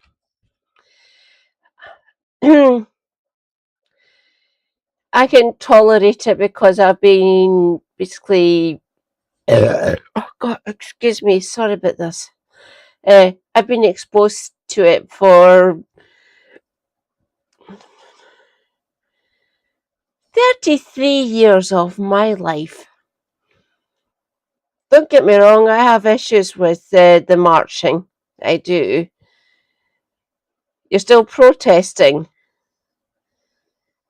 It's been over 300 fucking years. You don't need to be this fucking angry now. You really don't. You've got the lion's share of public opinion, by the way, over these isles. People like me who are, right, I'm an atheist. I was brought up as a Scottish Protestant. I'm married to a recovered Catholic, if you wish. Super happy. He's in his bed. I get it. I know lots of Catholics, I know lots of Protestants, and they're of the same slant as me, leftists, social democrats, Marxists, and people who are on the left generally. In this regard, yeah, I love you, Andy, I really do, and you understand my position. I want a united Ireland, but I understand his opinions as well. Of like a separate non-unionist part of the Isle of Ireland. I quite like it actually. I agree with Andy. He's really quite good in that respect. But yeah, the DUP can go and fucking suck it.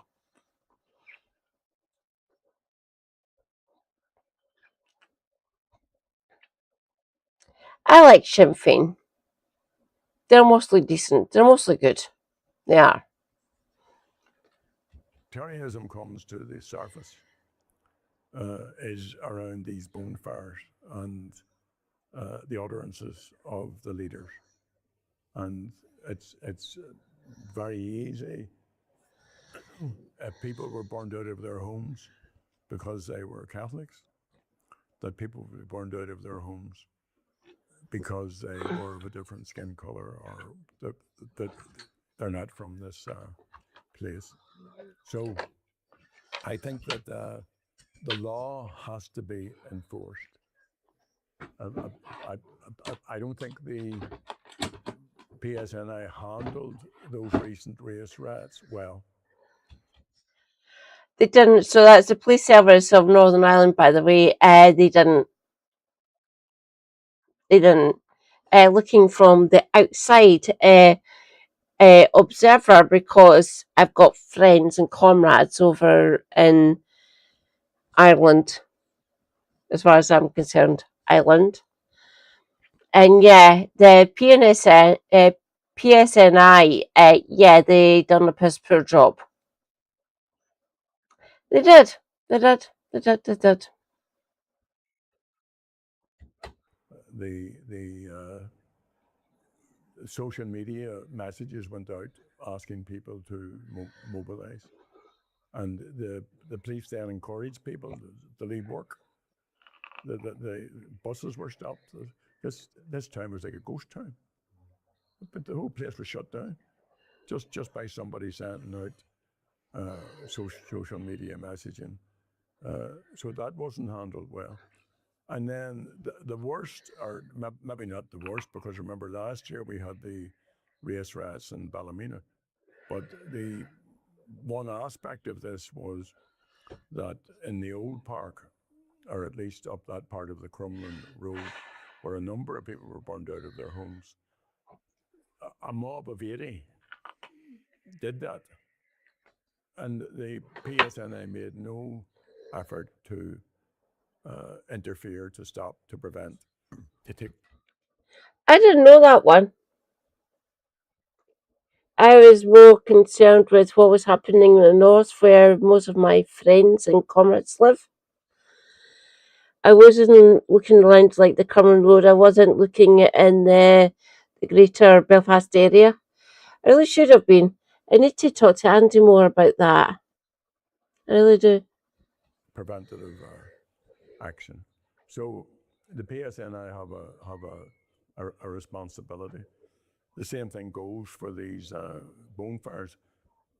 Most of the bonfires are illegal.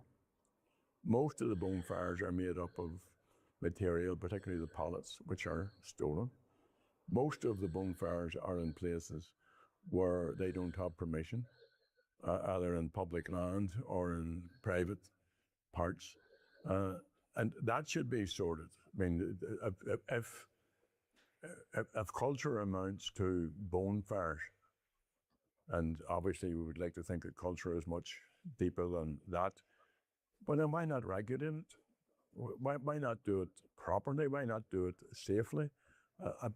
A guy fell to his death from the top of a bonfire on the 12th. The same thing happened, if I remember rightly, last year. A number of houses were put in fire accidentally with embers coming from a bonfire. Leave aside all the issues of pollution and so on. Libraries, houses, homes, and those type of buildings which are in close proximity to bonfires, they end up spending hundreds of thousands of pounds boarding up. There was an ongoing issue here in the town of a bonfire being on a place that asbestos was dumped, and it was between two of the main hospitals in the city. So all of this is nuts. Like it's just beyond any sense. So that's why I say I have sort of mixed feelings. Let the Orange Men march as long as they don't go to places that are not wanted, and let them have a good day out and let them enjoy themselves, and so on. But that's cop on, and it's well past the time that unionist leaders took the initiative to try and sort this out. It would be the only people at the end of it who suffer the most are the people in the host communities. They're the people who have to put up with it, the people who live in the actual places where the bonfires are built.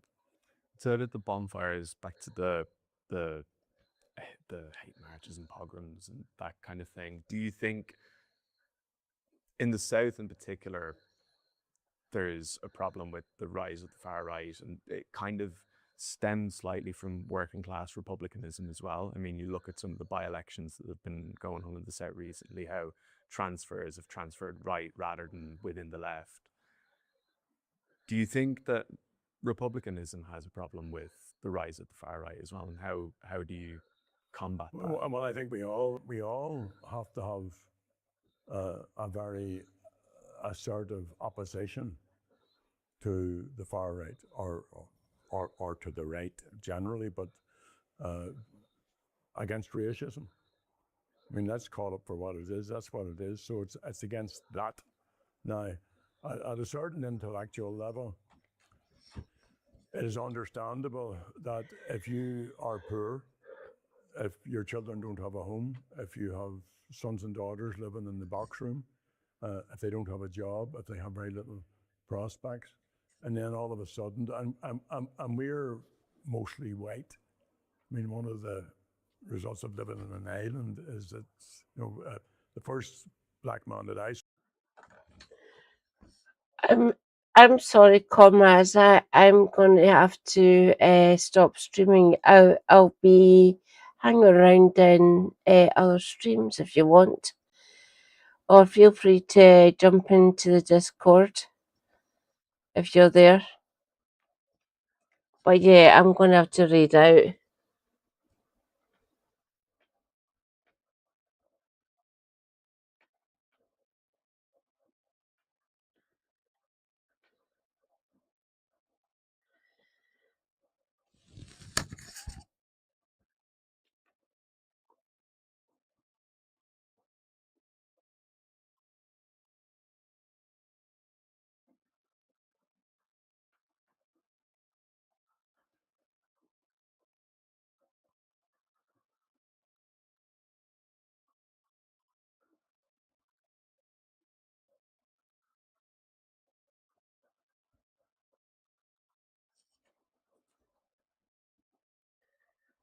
I don't think it's actually ultra niche. People really fuck with this. There's like a huge cult following.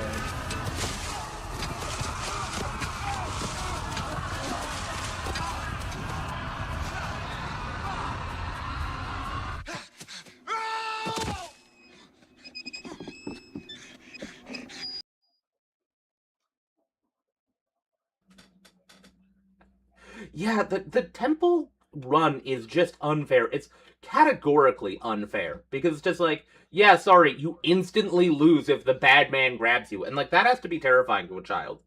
Worst shoes I ever had were. See, that's mildly upsetting because I would love to try Heelys. I would love to try Heelys one of these days. Just like, I know I don't have the coordination for them, but like I think they'd be funny.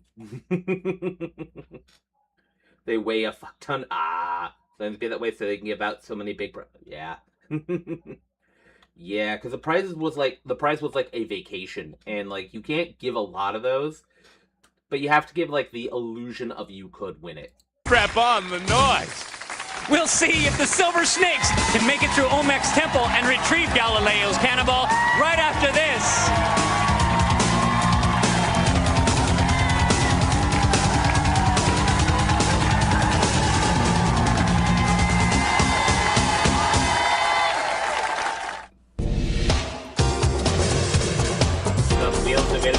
When you were Welcome back. You two have proven yourselves worthy, and now you have the right to enter Olmec's temple. But first, here's some information to help you retrieve the cannonball. You could start by running to the room of the 3 gargoyles. Push in the right tug, They're named Fred. and a door might lead you down to a staircase into the wall climb. Here, you must choose your next path. You could race up into the observatory, spin the sundial, and pass into the room of the golden idols. Once there, push down on their bases to release the doors. that may take you below or lead you into the shrine of the Silver Monkey. Assemble a statue there, and you may be headed for the torch room. If the elevator is up, you could jump in and descend into the mine shaft. You might climb up the ladder or plow through the stone wall. Find the key, and it may unlock the tombs of the ancient